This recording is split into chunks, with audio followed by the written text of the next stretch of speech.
From the station working for you, this is Good Morning Indiana, streaming now. It's Tuesday, December 22nd, and right now on Good Morning Indiana. Circle City working to curb the crime problem, the millions of dollars that will be used to slow the homicide rate in Indianapolis. As the COVID-19 vaccine rollout continues, some new and expectant mothers could be facing a tough choice. We talked to a local doctor about the vaccine's impact on nursing mothers. And he may look like just another cute dog, but he has a very serious job to do. How the Franklin Police Department is using Benny to help people when they are at their most vulnerable. And here at 6:01, it is Tuesday morning. We want to thank you for starting your morning with our team here on Good Morning Indiana on this Christmas week. Good morning to you guys, Alyssa and Raphael at home there, Raphael in Johnson County.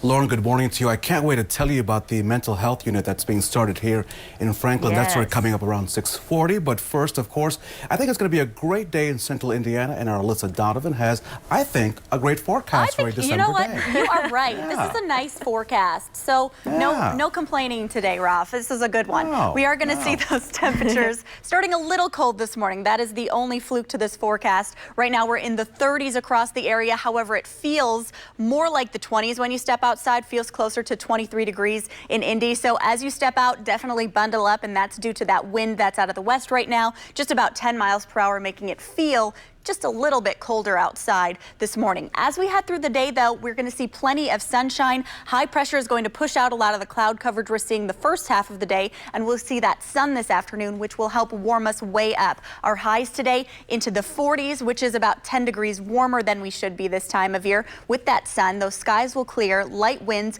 really a nice December day on tap. Tomorrow, warmer, but chances of showers and also some colder temps on the way just in time for the holiday. Those details coming up. All right, Alyssa, thank you so much. Let's take a look right now at traffic as you're heading out the door this morning. This is our NDOT traffic camera at I-65 and State Road 39. This is all the way up in Lebanon, and you can see traffic there is moving along smoothly, both northbound and southbound. No delays to slow you down.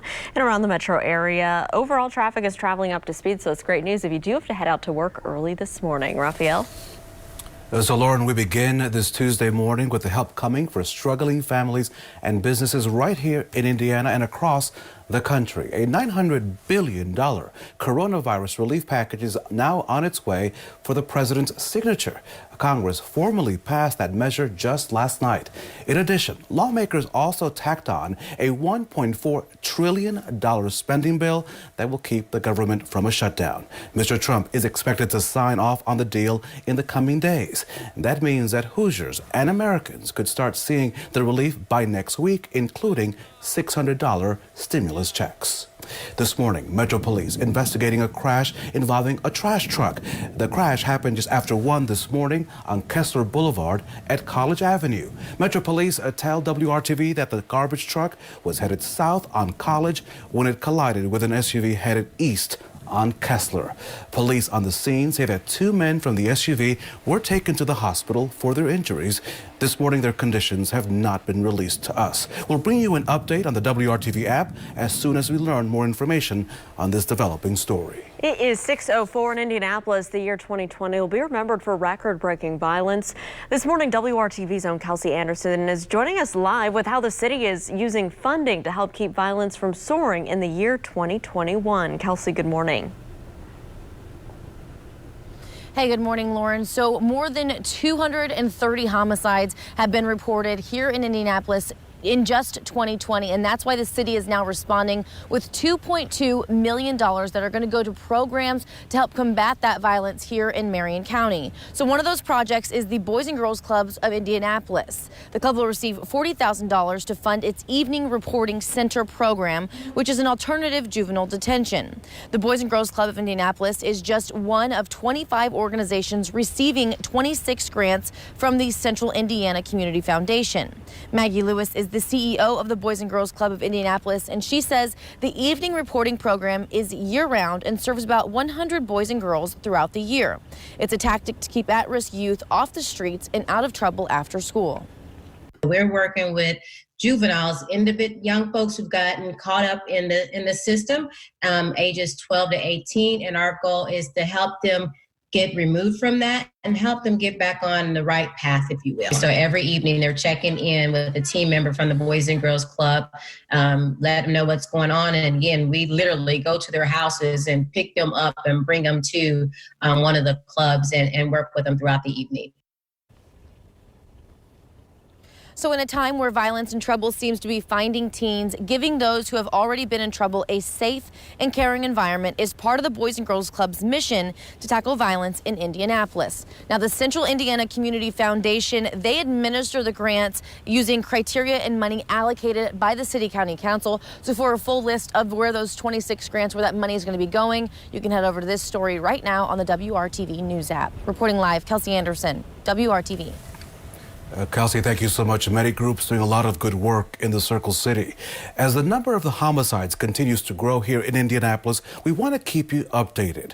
Right now on the WRTV's website, WRTV.com, you can find this homicide map for the year 2020. It gives you a better idea of what the violence has been taking place and its impact on local neighborhoods. Lauren? Rafael, let's take a look now at how the coronavirus pandemic continues to impact our state. This morning, state health officials report nearly 4,000 new COVID-19 cases. Since March, more than 468,000 Hoosiers have tested positive for COVID-19. Health officials also confirmed 31 people in our state have died with COVID-19. That's the lowest number of deaths since November 29th. Since the pandemic began, more than 7,100 Hoosiers have died with the virus. Let's take a look now at how the pandemic is impacting hospitals in the state. This morning, 25% of the state's ICU beds remain available, while nearly 72% of the state's ventilators are still available. Rafael? Lauren, in more health news, the Centers for Disease Control is recommending who should get the COVID-19 vaccine after frontline healthcare workers and those in nursing homes. The CDC says next to get vaccinated will be people over the age of 75 and frontline essential workers. Now, that includes police, firefighters, teachers, grocery store employees, and postal workers. After that, people 16 to 64 years old with high-risk medical conditions and essential workers in industries like food service, construction, and public safety. Now, states get the final say on who gets the vaccine. Let's put this all in perspective because so far, nearly 3 million doses of the Pfizer vaccine have been distributed, with about 500,000 people being given the drug. As more frontline workers step up to get the first doses of the COVID-19 vaccines in our state, many people are watching to see what new moms or pregnant women are going to do. We know that as of right now, they haven't studied the effects of the vaccines on pregnant or nursing mothers. So at IU Health, Lana DeBebo is an infectious disease doctor, and she's been busy in this pandemic, not only as a doctor on the front lines, but also as a new mom. She gave birth to her first child 6 months ago and is still nursing. And today, she's scheduled to get her COVID-19 vaccine. I talked with her about why she says she feels confident getting the vaccine right now, and she gives us some insight as to what other mothers can do when weighing the potential risks and benefits. They need to be studied. It will take a few months and we won't know before next year. And it all depends on how many women are willing to get into those trials. But we won't know this year. And I think given that we are living inside the pandemic, I personally do not want to wait to know that when I feel comfortable enough with the data and knowing that, you know, all around us, there's so much COVID that I think at this point, I'm not going to wait. So when it comes to safety information about the vaccines, she recommends you talk with your doctor, as well as search for information from the CDC and State Health Department. And a reminder, if you have any questions or concerns about the coronavirus vaccines, we're working for you with an entire section on our website dedicated to helping you find resources and information. Just go to WRTV.com/coronavirus. Many of you are talking about this. Scientists taking a closer look at a new variant of the coronavirus now emerging in England.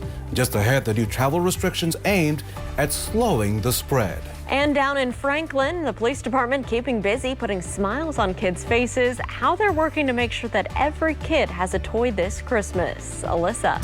And we are seeing warm temperatures today, warm temperatures tomorrow, rain on the way tomorrow, and then we do have a chance of snow. But does that mean we're going to have a white Christmas? I'm going to have that answer coming up next. You're watching Good Morning Indiana. We'll be right back.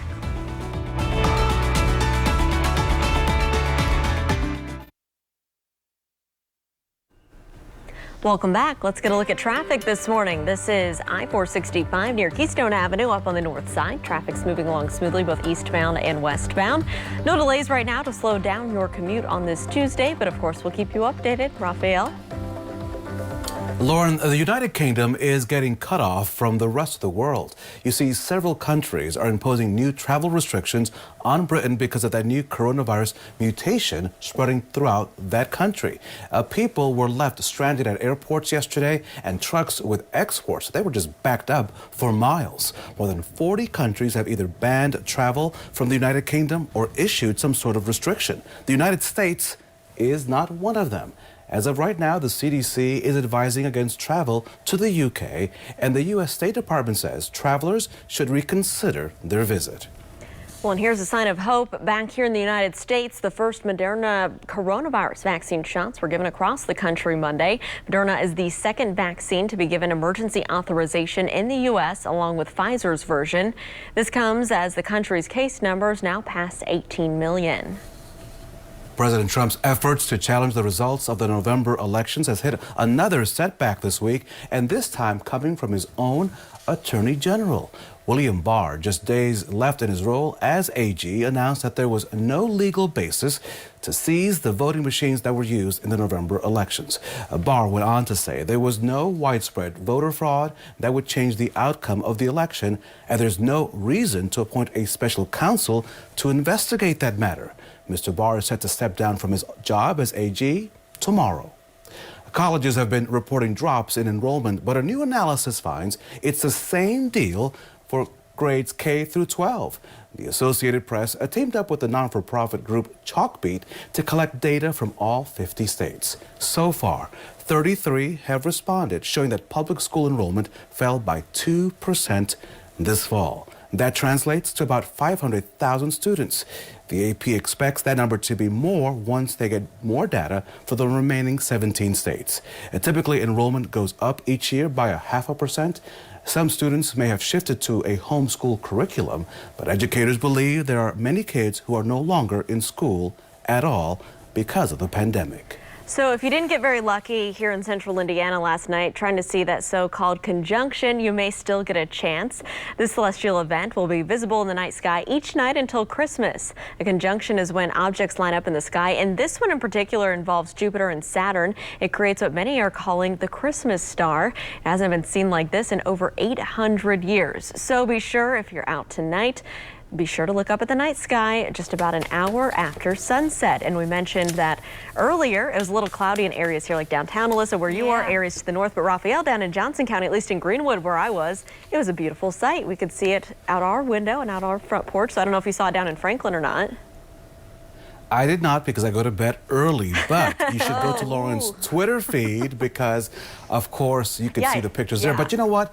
I'm not into stargazing. I don't bother with that stuff because I work with 2 stars every single morning.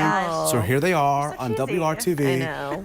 Who needs to be like telescoping or whatever? Okay, Alyssa, well, Lauren, go to Lauren's Kelsey, Twitter. Todd, I mean, I thought it was pretty cool. It looks really cool. Come on. I did see your picture. It looked really cool. Yeah, it's just a cell phone picture. Yeah. That's how bright it was. Pretty good. So very cool. Let's get to the forecast. We are going to see some changes over the next few days. Today, it's going to be mild. That mild above average temperatures are going to stick with us today and tomorrow. A bit of a warming trend we have going on here. And then we do have some snow showers possible by the time we get to Christmas Eve. By Christmas Day, temperatures are going to be just frigid. We are going to see below 0 wind temperatures in the morning, or wind chills rather in the morning, and then those highs only in the 20s. Today, however, we're starting with those temperatures in the 30s, mostly cloudy across the area. Feels a little more like the 20s because of those winds out of the west, about 10 miles per hour. Our highs today into the low 40s. We are going to see high pressure building in, and that's going to help clear out a lot of our cloud coverage, so we will see some sunshine this afternoon. Tomorrow, everything kind of starts to change. This is our transitional period tomorrow. We're going to start the first half of Wednesday dry, and then by the afternoon, we start to see this system moving in. That's going to bring us plenty of rain showers Wednesday afternoon.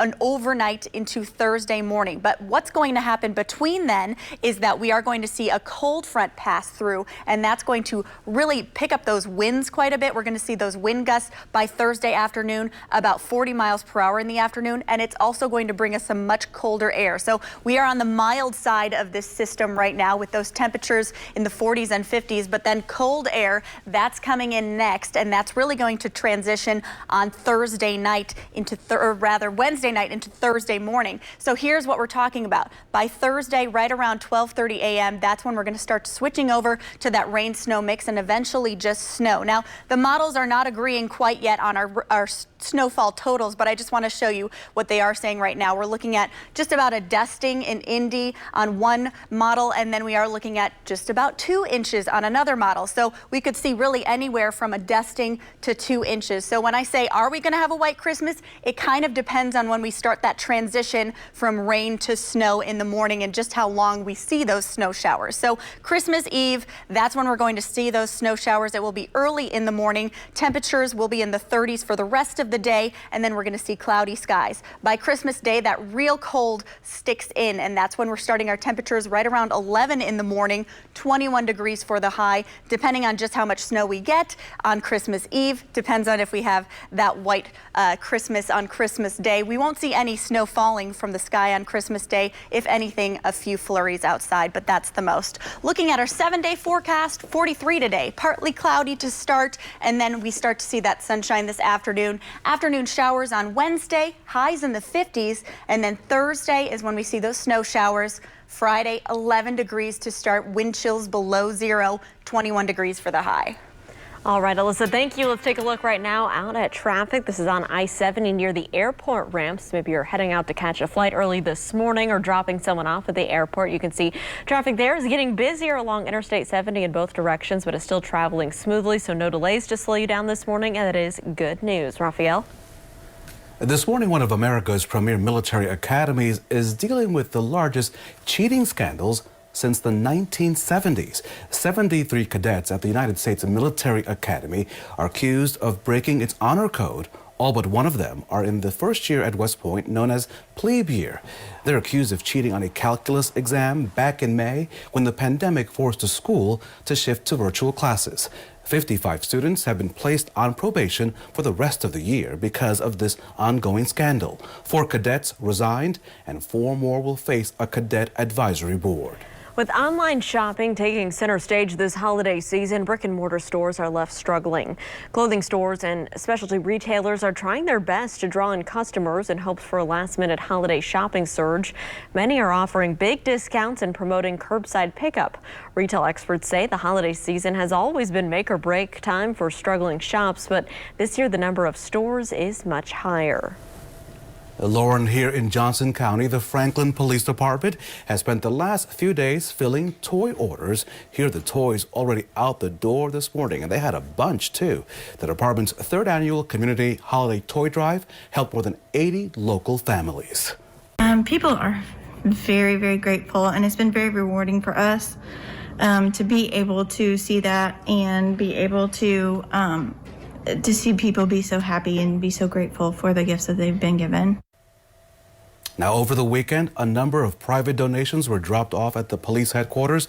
The truckloads of toys really helped many local families here in Franklin and around the area. Some texts were sent by those families as well as emails expressing their gratitude to the Franklin PD. Very cool. Well, Santa's helpers are busy keeping the holiday spirit alive virtually. A tech firm in the UK is running an app that allows for Zoom chats with Santa Claus himself. The managing director says it's actually more personal because kids get more time to talk with Santa. You don't have to wait in a line like you do at the mall. Look at all his helpers there. The founder of Wikipedia is helping the firm with digital strategies to take the app international. Well, it's one of the hardest finds this holiday shopping season. Just after the break, we're helping you find the new PlayStation 5 so you don't waste your money.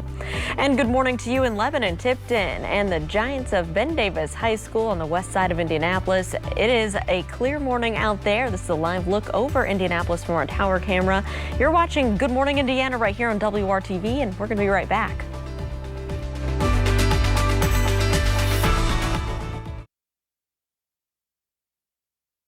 It is 6:25 on our Tuesday. Raphael, it is a couple days before the Christmas holiday, so we want to cheer people up, right? So we want to find some good trending stories, and here's one I think everyone will like at home. Special friendship between a young girl and her mail carrier is going viral this morning. 3-year-old Ava. She has something to look forward each morning. That guy right there. Ava's father says that every day their mailman Ian drops off their mail at their house, and Ava and Ian do a little dance with each other through the window. This little tradition, this little tradition's been going on for 2 years now, and of course it's helping to brighten everyone's day who sees that video. I love that story. I love the story, I love the dancing, and when I started reading this story, Lauren, this one coming up, I started humming the Beatles song, Here Comes the Sun. You see, the Beatles are heading back to the big screen in the new year. This week, director Peter Jackson released a first look at his new documentary. It's called The Beatles Get Back.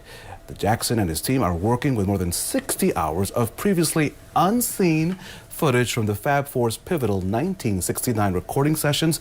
The film, we hope, is due in theaters next August. Hopefully by then, things will be much better around Indiana and the world. Right. Hopefully then we have theaters. We'll keep you updated, of course. Well, Pittsburgh Steelers wide receiver Juju Smith-Schuster learned a hard lesson last night. You can see him there before the team's Monday Night Football game and posted a video on TikTok showing him dancing on the Cincinnati Bengals logo midfield. Well, of course, the Bengals taking notice of that, delivering a hard hit early in the game, causing Smith-Schuster to fumble the ball. Cincinnati going on to complete the big upset over the Steelers. So, lesson learned the hard way, I guess. Looks like it. All right, Alyssa, let's talk about our forecast. It is a big week for you. Yeah. It's a holiday week. I know. Pressure's on for a white Christmas. Yeah, and you know, as I said, it's a little bit up in the air right now, and I'll get to that detail in the full forecast in just a few minutes. But let's get to today first. We are in a bit of a warming trend right now. 43 for our high today. We're going to see partly sunny skies to start, and then a little bit more sunshine this afternoon. We have light winds tomorrow. That changes a bit. We are going to see mild conditions, temperatures climbing about 10 more degrees into the mid-50s, and then we do have rain moving into the forecast late in the day, and then we also have some gusty winds about 40 miles per hour. I know you all want to know about the holiday forecast, so continue watching GMI right now because I'll have more details coming up. So, Alyssa, do you remember these toys? Tickle Me Elmo, the Cabbage Patch Doll, and maybe even Furby? Well, this year's Furby is a new gaming system. Sony's PS5 and Microsoft's Xbox S are the holiday gifts that everyone can't seem to find in this year of 2020. But consumer reporter John Matteries has some secrets to track one down, so of course, you don't waste your money. So here we are at Christmas and you still haven't found the new Xbox or PlayStation? Well, it may be too late to put one under the tree, but you could find one in the next couple of weeks if you know how to track them. Jairus Williams thought he had found a PS5. So we're happy, excited, and then the next morning they canceled on us. Kohl's canceled his order. Stephanie Niebers found one at Walmart.com, but when she tried to check out, tried to hit add to cart. Well, then you get the oh dear message, you know, that little dog with the antlers. Started getting, we're having temporary internet issues, and all of a sudden it said out of stock. But the good news is you can now track availability of the PS5 and Xbox Series S. You may want to start by following 2 Twitter accounts, PS5 Stock Alerts and GYX Deals. Also, follow the website stockinformer.com. USA Today suggests you then bookmark the Xbox and PS5 pages at Best Buy, Walmart, Amazon, and Target, and check several times every day. But from the Doesn't That Stink file, the insane prices eBay sellers continue to command. Prices start around $700 on eBay, but most sell for over $1,000, with buy it now prices at $1,500 or more, and that stinks. Finally, don't expect stores to be flooded with PlayStations and Xboxes come January. Supplies are expected to remain tight until March, and so don't waste your money. I'm John Matteries. Good morning, Indiana. From the station working for you, this is Good Morning Indiana, streaming now. Now on Good Morning Indiana on this Tuesday morning, here is your 6:30 news feed. It's another loss in court for the woman convicted in the deaths of 3 children who were crossing a state highway to get on a school bus in Fulton County. The Indiana Supreme Court says it will not accept a transfer of Alyssa Shepard's case from the State Court of Appeals. Shepard is appealing her conviction and 4-year prison sentence in this case. A council member in Madison County facing charges of child solicitation. State police say Councilman Steve Sumners is accused of performing sexual acts with a girl under the age of 16 over the last 2 years. Investigators say they also found child pornography on Sumners' phone. The Republican council member is 52 years old. He was reelected to a second term in 2018. He can continue to serve until the court case is resolved. The Indianapolis Fire Department mourning the loss of a beloved family member.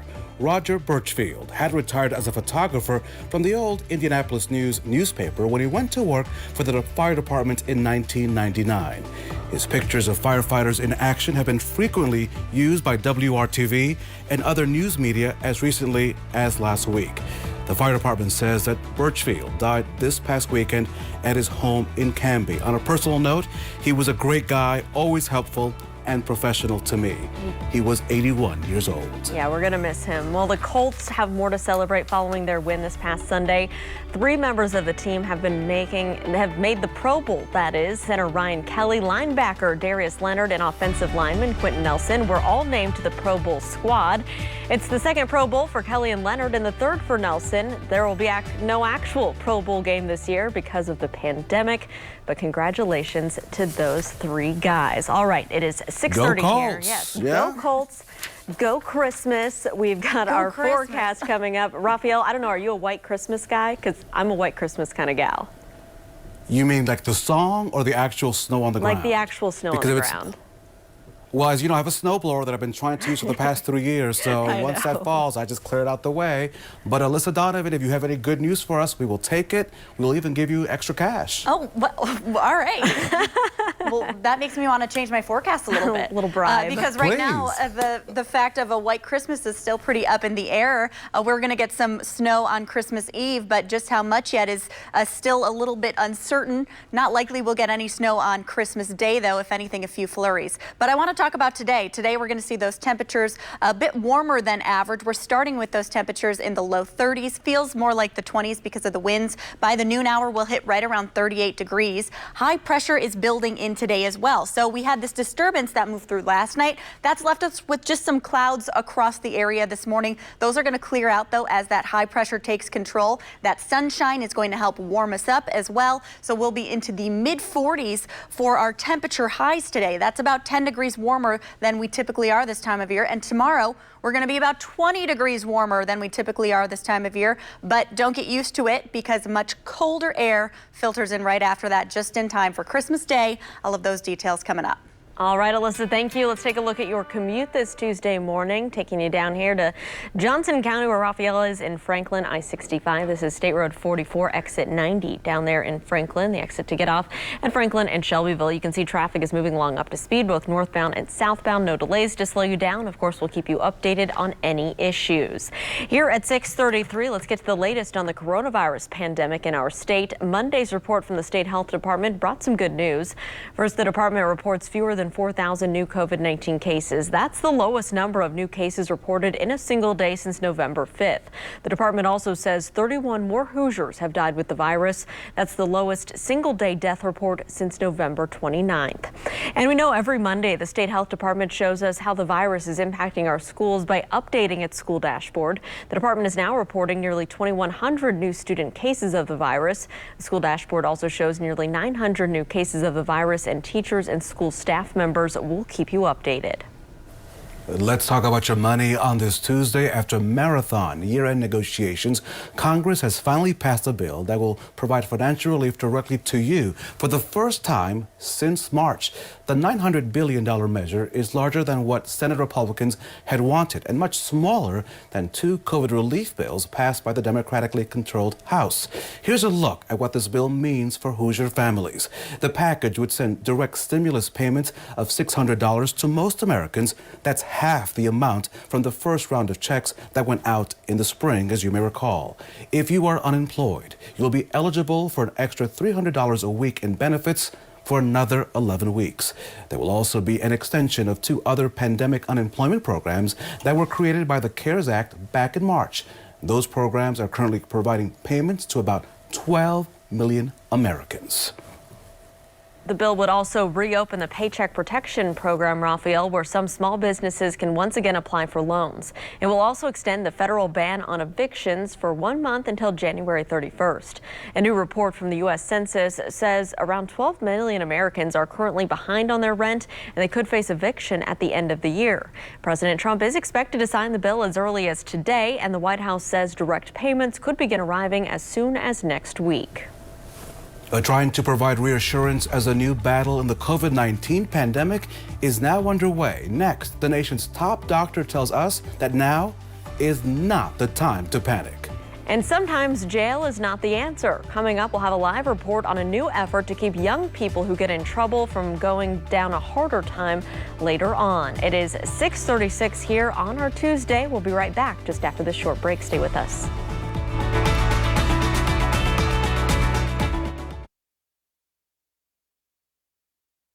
Welcome back. The time right now is 6:38. It is causing mayhem in the UK right now with lockdowns enacted just ahead of the Christmas holiday.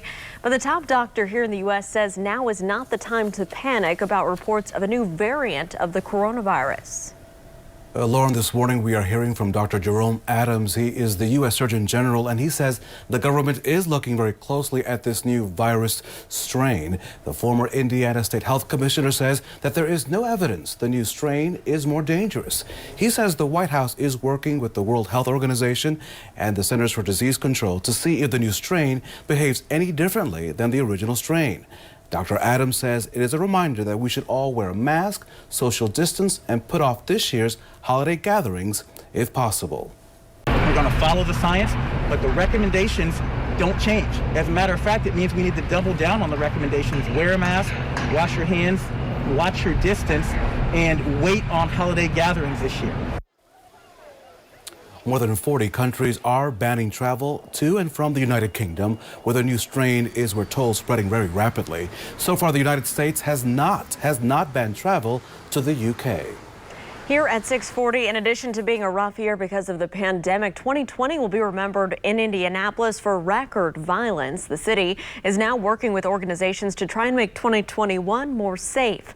Our own Kelsey Anderson is joining us live with more on how part of the city's plan involves an organization that's been serving young people for decades. Kelsey, good morning.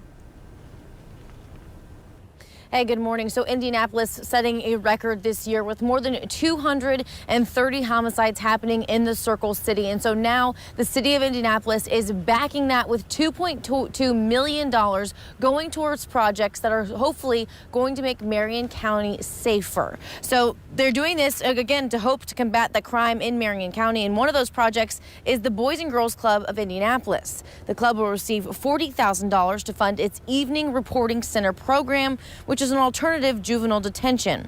The club is just one of 25 organizations receiving those grants from the Central Indiana Community Foundation. Maggie Lewis is the CEO of the Boys and Girls Club of Indianapolis, and she says the evening reporting program is year-round and serves about 100 boys and girls through the year. It's a tactic to keep at-risk youth off the streets and out of trouble after school. When a child really has a place to go with adult supervision, it prevents them from getting themselves in trouble. It prevents them from having run-ins with law enforcement. So in a time where violence and trouble seems to be finding teens, giving those who have already been in trouble a safe and caring environment is part of the Boys and Girls Club's mission to tackle violence in Indianapolis. Now, the Central Indiana Community Foundation, they're the ones who administer these grants with criteria and funds allocated from the City County Council. Some other projects receiving that funding include the Indy Public Safety Foundation, the Bail Project, and the Central Indiana Youth for Christ. So for a closer look at those programs and the other programs being funded, you can head over to this story right now on the WRTV News app. Reporting live, Kelsey Anderson, WRTV. Kelsey, thank you so much. Many other organizations are working with those with mental illness and trying to keep them out of our local jails. Coming up, a new program that hopes to provide those who need it with comfort instead of confinement.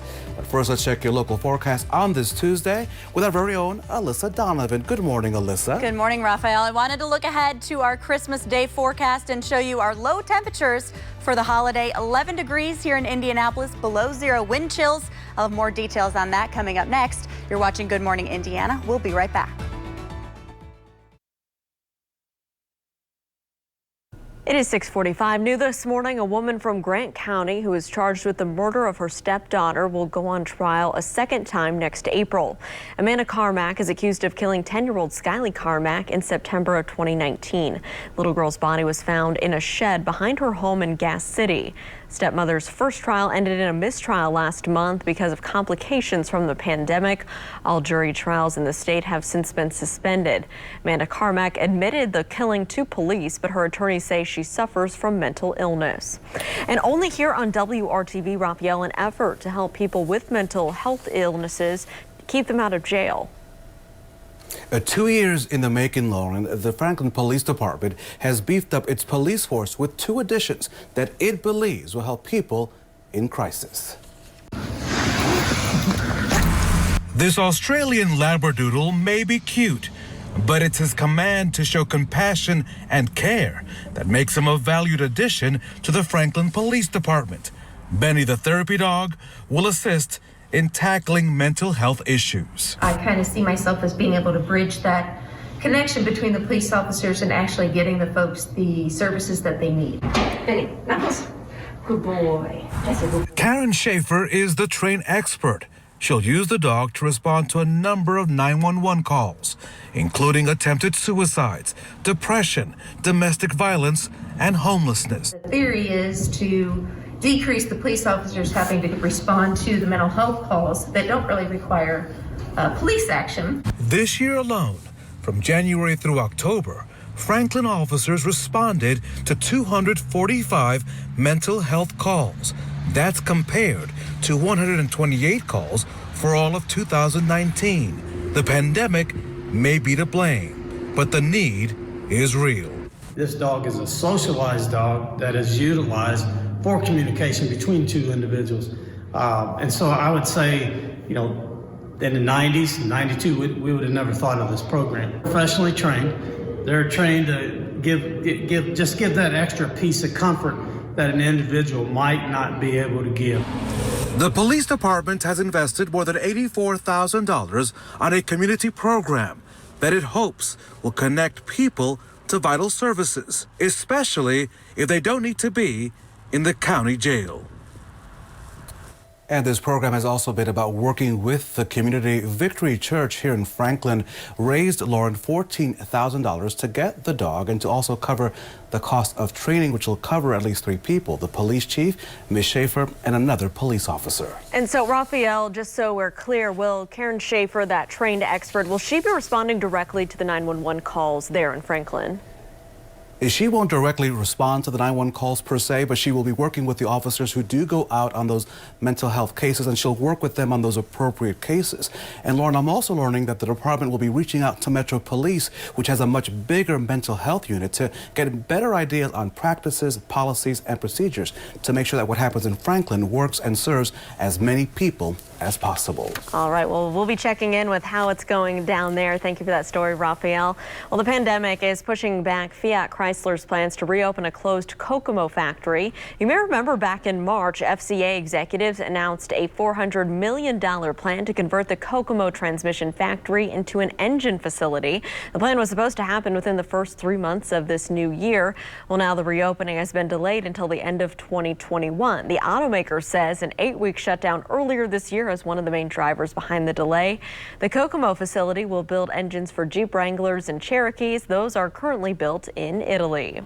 It is Tuesday morning, 6:49 here. Let's get a look at our forecast with Alyssa right now. Hey, Alyssa. Hey, it is a chilly start to our day, but we are going to warm up quickly. It feels like 23 degrees because of those winds out of the west, about 9 miles per hour. Actual temperature is 31, so you definitely need to bundle up as you walk out this morning, but you can likely just have a light jacket by this afternoon, and that's because we're going to be about 10 degrees above average. 43 degrees for our high today with mostly sunny skies. So high pressure is building in behind a system that brought us some cloud coverage overnight. So we'll see the clouds that we have this morning clear out. And then tomorrow, the first half of the day is going to be dry, but then we have some changes. We have this system that's moving in ahead of a cold front. That's going to bring us plenty of rainfall Wednesday afternoon, overnight, and into early Thursday. And I want to show you most of that activity is going to be Wednesday Wednesday evening. When it comes to rain showers, Wednesday afternoon, we're also going to see those winds pick up just as that system switch moves into the area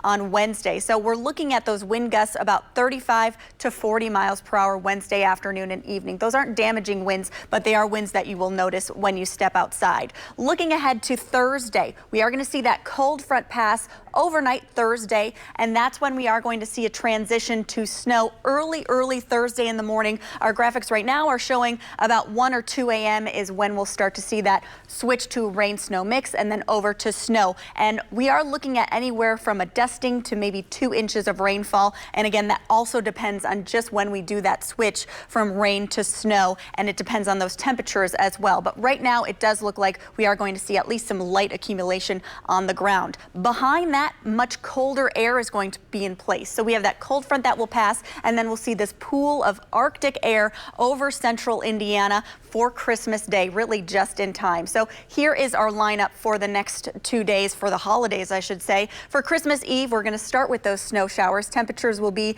in the 20s, maybe the low 30s, and then we're actually going to drop down with those temperatures as we head through the day as that cold front passes. By 4 p.m., it's just going to be straight cold, 24 degrees with mostly cloudy skies. Likely, if we see any of that snowfall on Christmas Eve, that will stick to the ground for Christmas Day. So we won't see snow falling from the sky. If anything, a few flurries on Christmas Day, but we are going to see very cold temperatures, wind chills -1 Christmas Day morning. Our highs only into the 20s. 43 today, 54 tomorrow with those afternoon showers, and then we are dropping down for the holidays. All right, Alyssa, thank you so much. Let's take a look at traffic this morning. We're monitoring a stalled vehicle right now on the ramp system. You can see it there on the bottom of your screen. It's blocking the left lane of traffic as you're traveling eastbound on I-70, getting off on the ramps there to Shadeland Avenue. So just be aware of that. May cause you to slow down just a little bit this morning. Also on the northeast side this morning, I am monitoring a crash involving a pedestrian at 82nd Street and Hague Road. No word yet on any injuries, but of course we'll monitor that situation and keep you updated. Stick around. We'll have more of your top stories coming up just after the break.